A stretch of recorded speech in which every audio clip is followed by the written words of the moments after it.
Welcome back to the News X. Well, the environmental NGO Greenpeace has launched a campaign against Tata Group over its non-green policies. It claims the Dhamra port, which is a joint venture between Tatas and Larsen Toubro, is threatening to destroy the habitat of olive Ridley turtles. But there's much more behind the tussle. Here's a report. Just when the unveiling of the Nano was winning Ratan Tata global headlines, no one could have anticipated that inside the same newspapers would have carried full-page ads of a different kind. Paid for by environmental NGO Greenpeace, the ads made a stirring claim. It claimed that a port Tata Steel is building in partnership with engineering giant Larsen and Toubro in Dhamra is threatening to permanently destroy the olive Ridley turtles that nest in the area. Dhamra is a sleepy town 150 kilometers from Bhubaneswar in Orissa. The Tata Group says that the ad is inaccurate. The day the ad released, nearly 1 lakh olive Ridleys swam to shore at Dhamra. So what's behind the public tussle over the Dhamra port, which will be the nation's largest when it becomes operational next year? Activists have raised three concerns: the impact of construction and shipping on the mating activity of the turtles, the effect on a nearby wildlife sanctuary, and the issues related to biodiversity in the area.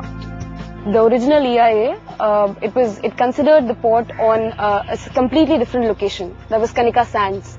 Also, it was a much smaller port. It was supposed to handle 20 million metric ton per annum.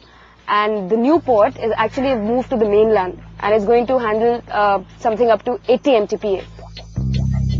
Greenpeace, which often uses over-the-top protests to draw attention to itself and its causes, has even launched a fax and email campaign against Tata. But Tata executives say the group's aggression is misplaced and misleading. Others also question whether Greenpeace's linking of Dhamra is a cynical attempt to gain attention by riding on the coattails of the publicity the Nano has generated.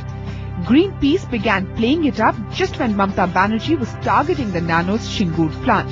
That's raised questions of whether outside forces are inciting trouble for Tata in Dhamra in the same way the group said they did in Shingur.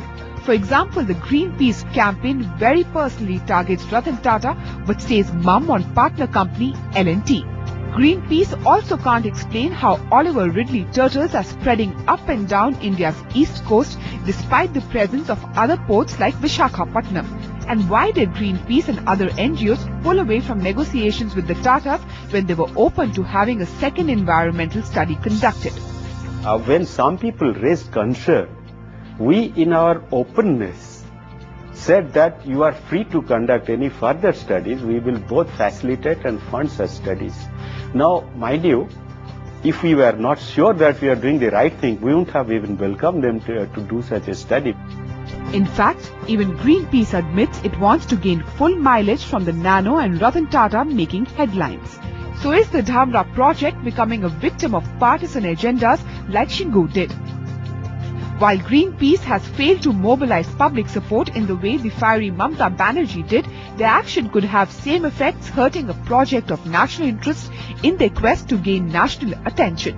While Tata say they are still committed to the idea of a second environmental study, they are finding no takers.